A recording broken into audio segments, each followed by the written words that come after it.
आणि पुण्यामध्ये दोनही राष्ट्रवादी काँग्रेस घड्याळाच्या चिन्हावर निवडणूक लढणार असल्याची माहिती सूत्रांकडून मिळते।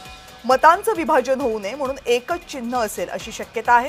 राष्ट्रवादी काँग्रेस म्हणून लढताना मतविभाजन होऊ नये म्हणून निवडणुकीमध्ये एकच चिन्ह असण्याची शक्यता आहे। एकत्रित येऊ पण चिन्ह एकच ठेवू म्हणजे संभ्रम होणार नाही। राष्ट्रवादी काँग्रेसकडून शरद पवार यांच्या राष्ट्रवादी काँग्रेसला हा प्रस्ताव गेल्याची माहिती सूत्रांकडून मिळते।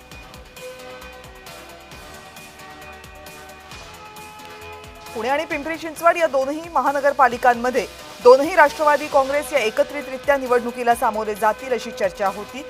चर्चा सुरू झाल्यानंतर आता दोनही राष्ट्रवादी काँग्रेसमध्ये जागा वाटपासंदर्भातही खलबतं सुरू झाल्या असल्याची माहिती आहे। आता मुद्दा असा आहे की दोनकडे जे दोन्ही पक्षांमध्ये जे जागा वाटप होईल त्यानंतर दोन्ही पक्षांचे उमेदवार निवडणूक लढणार कोणत्या चिन्हावर।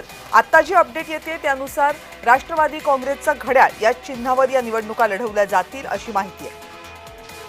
आपले प्रतिनिधी रोहन कदम सध्या आपल्या सोबत आहेत। रोहन, या सगळ्या संदर्भातली काय अपडेट आहे आत्ताची?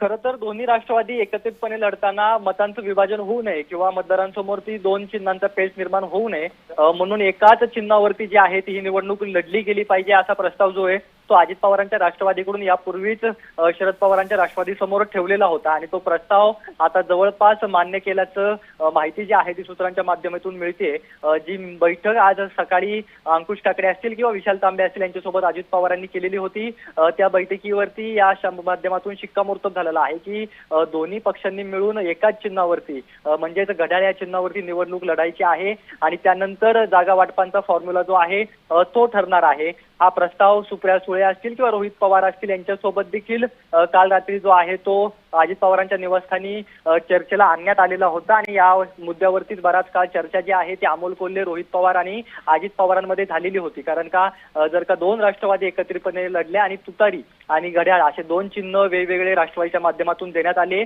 तर मतांचं विभाजन होऊ शकतं आणि नागरिकांसमोर मतदारांसमोर देखील मोठं प्रश्नचिन्ह निर्माण होऊ शकतं आणि याच पार्श्वभूमीवरती एकच चिन्हावरती लढलं गेलं पाहिजे आणि ते घड्याळावरती लढलं गेलं पाहिजे असा प्रस्ताव अजित पवारांच्या माध्यमातून ठेवण्यात आलेला होता आणि या प्रस्तावाला मान्यता जी आहे ती शरद पवारांच्या राष्ट्रवादीने दिल्याची माहिती सूत्रांच्या माध्यमातून जय महाराष्ट्राला मिळालेली आहे। कविता। रोहन, धन्यवाद तुम्ही दिलेल्या सगळ्या सविस्तर माहितीबद्दल।